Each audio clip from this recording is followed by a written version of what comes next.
Hello বন্ধুরা, কেমন আছো তোমরা? দেখো সকালে আমি ঘুম থেকে উঠে ফ্রেশ হয়ে যাচ্ছি, তারপর আমি ঠাকুরঘর করবো।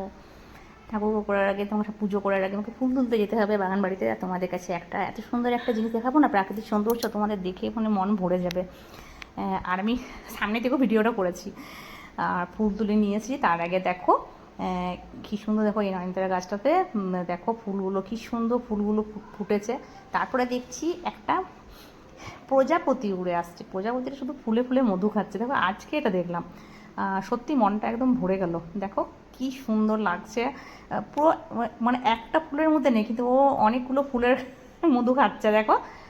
আর এটা আজকে তোমাদের দেখিয়েছি, আমার তো মন ভরে যাচ্ছে। আমি তো মানে বাগান বাড়িতে আমি ছিলাম অনেকক্ষণ ধরে, দেখি মানে কতক্ষণ করছে প্রজাপতিটা, কত মধু খাচ্ছে দেখো, ফুলে ফুলে মধু খায়।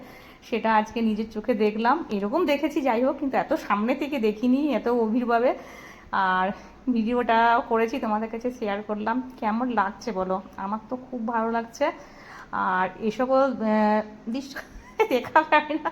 আর আমি জানো সামনে কি করেছি বলো তো তোমার, এটা দেখছিল, আমি মানে হাত করে মানে হাতে ধরতে যাচ্ছিলাম প্রজাপতিটা, আর ধরা কি যায়, ও তো উড়ে উড়ে চলে যাচ্ছে তাই না। আর দেখো প্রতিটা ফুলে মানে ফুলে ও মধু খাচ্ছে, খুব সুন্দর লাগছে। দেখো কি সুন্দর দেখতে লাগছে। আর আমি তো বলবো তোমাদের ওই ভিডিওটাও খুব ভালো লাগবে। তুমি দেখছো একটা জিনিস লক্ষ্য করছো, একটা প্রজাপতি প্রত্যেকটা ফুলে কিন্তু মধু খেয়ে বেড়াচ্ছে। আর আমার ভিডিওটা তোমাদের কেমন লেগেছে প্লিজ জানাও।